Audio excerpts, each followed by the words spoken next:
అధ్యక్షులు గోగుల శేఖర్ రెడ్డి గారికి అదేవిధంగా చివేల మండల నాయకత్వానికి అందరికీ కూడా భారత వికలాంగుల కుల పరిరక్షణ సమితి రాష్ట్ర కమిటీ పక్షాన ధన్యవాదాలు తెలియజేస్తూ ముఖ్యంగా తెలంగాణ రాష్ట్రంలో అధికారంలోకి రాకముందు మరి స్థానిక సంస్థల ఎన్నికల్లో వికలాంగులకు రాజకీయ రిజర్వేషన్ కల్పిస్తానని చెప్పేసి తన కాంగ్రెస్ పార్టీ ఏసీసీ ఎన్నికల మేనిఫెస్టోలో పేర్కొన్నటువంటి రాష్ట్ర ముఖ్యమంత్రి రేవంత్ రెడ్డి గారు నేటి వరకు కూడా వికలాంగులకు రాజకీయ రిజర్వేషన్ కల్పించకుండానే రాష్ట్రంలో స్థానిక సంస్థల ఎన్నికలు నిర్వహించేందుకు ముందుకెళ్తున్నటువంటి తరుణంలో మరి రేవంత్ రెడ్డి పార్టీ మీద రేవంత్ రెడ్డి ప్రభుత్వం మీద మరి యుద్ధం చేసేటటువంటి సందర్భంలో భారత వికలాంగుల కుల పరిరక్షణ సమితి చివ్వేల మండల శ్రేణులందరూ కూడా సన్నద్ధం కావాలని చెప్పేసి మేము పిలుపునిస్తున్నాం.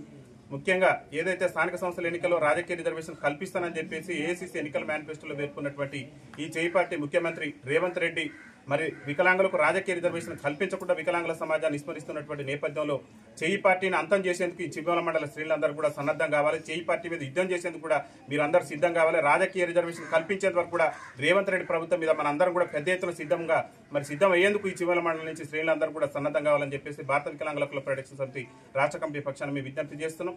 రాష్ట్ర ముఖ్యమంత్రి గారు రేవంత్ రెడ్డి గారు గద్దెనెక్కక ముందు పీసీసీ అధ్యక్షుని హోదాలో మరి గతంలో ఏదైతే టీఆర్ఎస్ ప్రభుత్వం ఇస్తున్నటువంటి వికలాంగులకు ఇస్తున్నటువంటి 4,016 రూపాయలు ఉన్నాయో ఆ 16 రూపాయలను మా కాంగ్రెస్ పార్టీ అధికారంలోకి వస్తే వికలాంగుల పింఛన్లను 6,000 రూపాయలు పెంచుతాం. అదేవిధంగా ఆర్టీసీలో వికలాంగులకు 100% రాయితీతో ఉచిత ప్రయాణ సౌకర్యం కల్పిస్తాం. అదేవిధంగా రాష్ట్రంలో వికలాంగుల మీద దాడులు పెరిగిపోయినాయి. వికలాంగుల అట్రాసిటీ చట్టాన్ని రాష్ట్రంలో సమర్థవంతంగా అమలు చేసి వికలాంగులకు రక్షణ కల్పిస్తాం. అదేవిధంగా రాష్ట్రంలో వికలాంగుల బ్యాక్లాగ్ ఉద్యోగాలను భర్తీ చేస్తాం. అదేవిధంగా రాష్ట్రంలో వికలాంగుల సంక్షేమ శాఖను మరి ప్రత్యేక శాఖ గుర్తించి ప్రత్యేకమైనటువంటి అధికారులను నియమిస్తామని చెప్పేసి అనేకమైనటువంటి హామీలు తన కాంగ్రెస్ పార్టీ ఏఐసీసీ ఎన్నికల మేనిఫెస్టోలో ఏమో స్థానిక సంస్థల రిజర్వేషన్ ఇస్తా అన్నాడు. అసెంబ్లీ ఎన్నికల మేనిఫెస్టోలో పింఛన్ 6,000 పెంచుతా, అన్ని హామీలు కూడా నెరవేరుస్తా అని చెప్పేసి మరి హామీలు ఇచ్చిండు. దాదాపు ముఖ్యమంత్రిగా బాధ్యతలు చెప్పాడు రేవంత్ రెడ్డి గారు. 20 నెలలు పూర్తిగా వస్తుంది. 20 నెలల్లో ఒక్క హామీ అంటే ఒక్క హామీ కూడా వికలాంగులకు ఇచ్చినటువంటి హామీని నెరవేర్చకుండా వికలాంగుల సమాజాన్ని చిన్నచూపు చూస్తున్నటువంటి తరుణంలో మనందరం కూడా రేవంత్ రెడ్డి ప్రభుత్వం మీద పెద్ద ఎత్తున యుద్ధానికి సిద్ధం కావాలి. ఎందుకంటే ఇవాళ కామారెడ్డి డిక్లరేషన్ లో ఏదైతే బీసీ డిక్లరేషన్ కామారెడ్డిలో ప్రకటించారో ఆ ప్రాతిపదికన బీసీలకు 42% రిజర్వేషన్ కల్పించేందుకు రేవంత్ రెడ్డి ప్రభుత్వం చర్యలు తీసుకుంటుంది. దాన్ని భారత వికలాంగుల కుల పరిరక్షణ సమితి రాష్ట్ర కమిటీ పక్షాన ముఖ్యమంత్రి గారిని అభినందిస్తున్నాం. కానీ స్థానిక సంస్థల ఎన్నికల్లో వికలాంగులకు రిజర్వేషన్ కల్పిస్తామని చెప్పేసి మీరే ఏఐసీసీ ఎన్నికల మేనిఫెస్టోలో పెట్టారు. ఇలా దాదాపు మీరు అధికారంలోకి వచ్చి 20 నెలలుగా వస్తుంది. 20 నెలల్లో వికలాంగులకు ఇస్తానన్నటువంటి 6,000 రూపాయలు పింఛన్ ఇవ్వలేదు.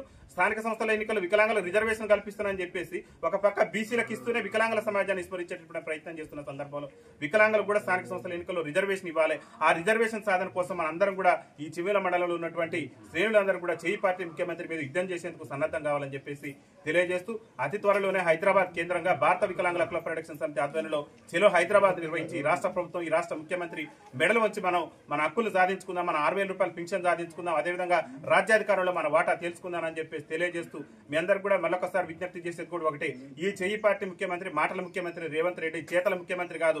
ఎందుకంటే ఈ సమాజంలో అట్టడుగు నుండి దుర్భర జీవితాలు గడుపుతున్నటువంటి మన వికలాంగులకు ఇచ్చినటువంటి ఏ ఒక్క హామీని కూడా నెరవేర్చలేదు. ఇవాళ మహిళలకు ఉచిత రవాణా సౌకర్యం కల్పించడం సంతోషమే, కానీ వికలాంగులకు కూడా ఉచిత రవాణా సౌకర్యం కల్పిస్తానని రేవంత్ రెడ్డి పార్టీ రేవంత్ రెడ్డి ఎన్నికల మేనిఫెస్టోలో పేర్కొన్నారు. కానీ మహిళలకు ఇచ్చి వికలాంగులకు ఇవ్వలేదంటే రేవంత్ రెడ్డి వికలాంగుల సమాజాన్ని కించపరుస్తున్నట్టే కదా.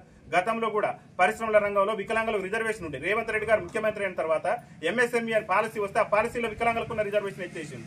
వికలాంగుల మీద దాడులు అరికడతాం, చట్టాన్ని అమలు చేస్తామని చెప్పినటువంటి రాష్ట్ర ముఖ్యమంత్రి రేవంత్ రెడ్డి గారు ఈ మధ్య కాలంలో జగిత్యాల జిల్లాలో పోలీసు వాళ్ళే వికలాంగులు ఈడ్చుకెళ్లేటటువంటి పరిస్థితి. కలెక్టరేట్ లో సమస్యలు చెప్పుకుందారని పోతే రేవంత్ రెడ్డి ప్రభుత్వ హయాంలో పోలీసు వాళ్ళే వికలాంగులు ఈడ్చుకెళ్లేటటువంటి పరిస్థితి ఉన్నది. అదొక్కటే కాదు, స్మితా సబర్వాల్ అని చెప్పేసి సీనియర్ అధికారి రేవంత్ రెడ్డి ప్రభుత్వంలో సీనియర్ ఐఏఎస్ అధికారమా వికలాంగులు సివిల్స్ పనికిరారు, దానికి పనికిరారు అని చెప్పేసి వికలాంగుల సమాజాన్ని కించపరిచే విధంగా వ్యాఖ్యలు చేస్తే ఆమె మీద చర్యలు తీసుకోలేదు.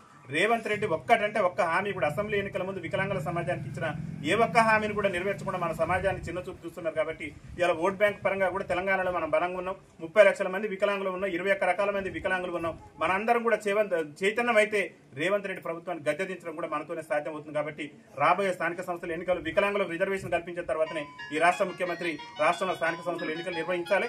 ఒకవేళ వికలాంగులకు రిజర్వేషన్ కల్పించకుండా రేవంత్ రెడ్డి ప్రభుత్వం కనుక స్థానిక సంస్థలకు ఎన్నికలు వెళ్తే మాత్రం మనందరం కూడా ఈ చేయి పార్టీని అంతం చేసే విధంగా ఈ చివ్వేల మండలం నుంచి పెద్ద ఎత్తున హైదరాబాద్ కేంద్రానికి తరలి రావాలని చెప్పేసి మీ అందరూ కూడా విజ్ఞప్తి చేస్తూ వికలాంగుల ఐక్యత కల్పించాలి. చట్టసభలలో వికలాంగులకు రాజకీయ రిజర్వేషన్ కల్పించాలి. స్థానిక సంస్థల ఎన్నికల్లో వికలాంగులకు రాజకీయ రిజర్వేషన్